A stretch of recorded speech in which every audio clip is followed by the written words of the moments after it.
दिनांक 18 अप्रैल 2026 को राजस्थान के जिला बारान में होटल फेडरेशन ऑफ राजस्थान, बारान इकाई एवं भारतीय सांस्कृतिक निधि, इंटैक, वराह नगरी बारान अध्याय के संयुक्त तत्वावधान में विश्व विरासत दिवस के अवसर पर कल बारान जिले की विरासतें और हमारे प्रयास विषय पर एक दिवसीय सेमिनार का आयोजन झालावाड़ रोड स्थित एक निजी होटल में किया गया।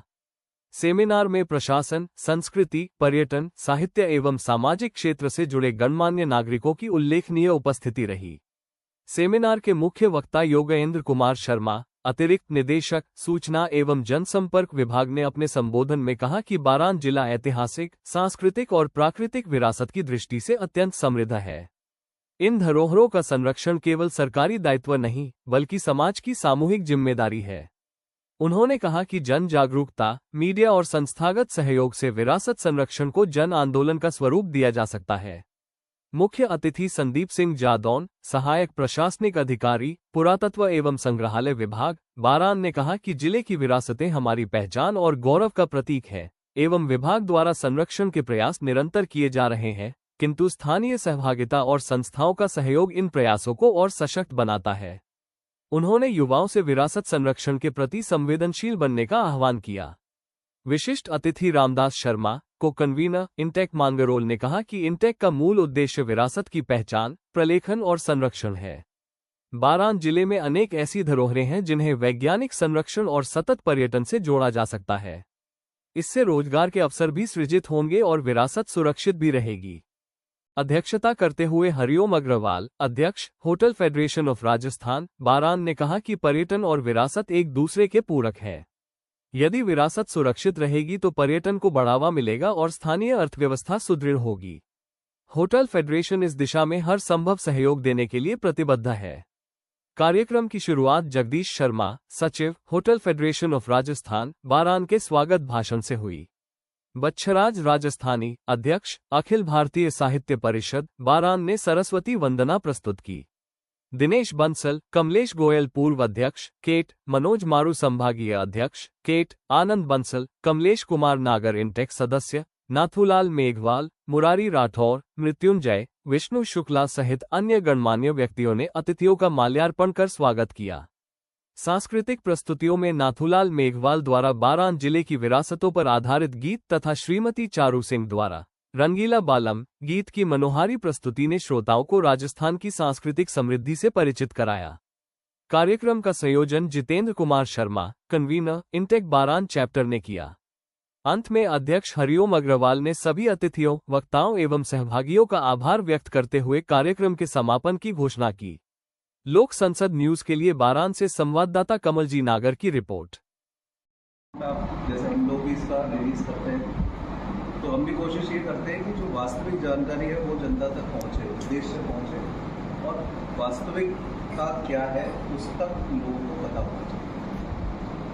12 में जब मैं अभी पोस्टिंग ज़्यादा दिन नहीं है मेरी, अभी आया हूँ कुछ महीनों में।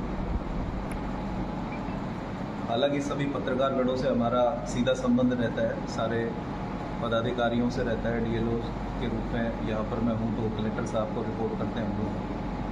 पिछले जो कलेक्टर साहब थे आपके रोहतास जी, बहुत एनर्जेटिक व्यक्तित्व यहाँ मैंने देखा हुआ, और उन्होंने 12 जिले में पिछले 2-2.5 साल में तो किया तो वास्तव में मतलब शायद और किसी कलेक्टर ने मेरे ख्याल से पिछले लोगों के कार्यकाल में नहीं किया।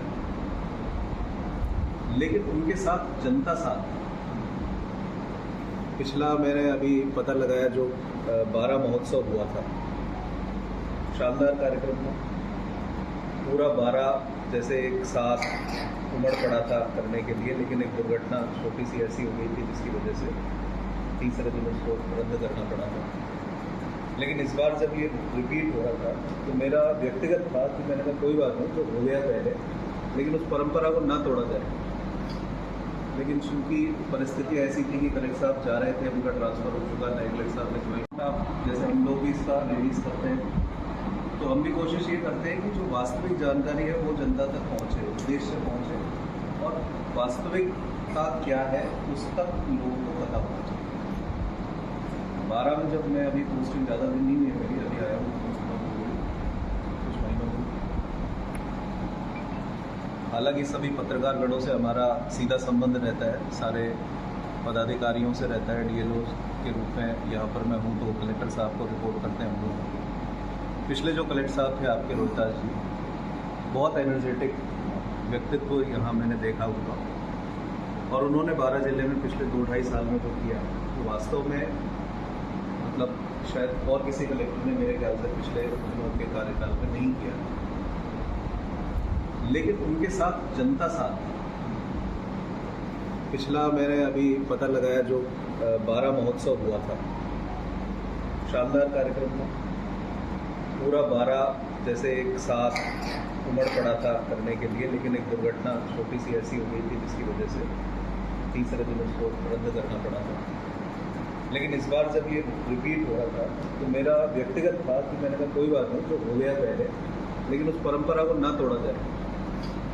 लेकिन चूंकि परिस्थिति ऐसी थी कि कलेक्टर साहब जा रहे थे, उनका ट्रांसफर हो चुका, नए कलेक्टर साहब ने ज्वाइन। आप जैसे हम लोग भी इसका रिलीज करते हैं तो हम भी कोशिश ये करते हैं कि जो वास्तविक जानकारी है वो जनता तक पहुँचे, देश से पहुँचे, और वास्तविकता क्या है उस तक संरक्षित स्मारकों की सूची में सम्मिलित है और वो हमारी विरासत है।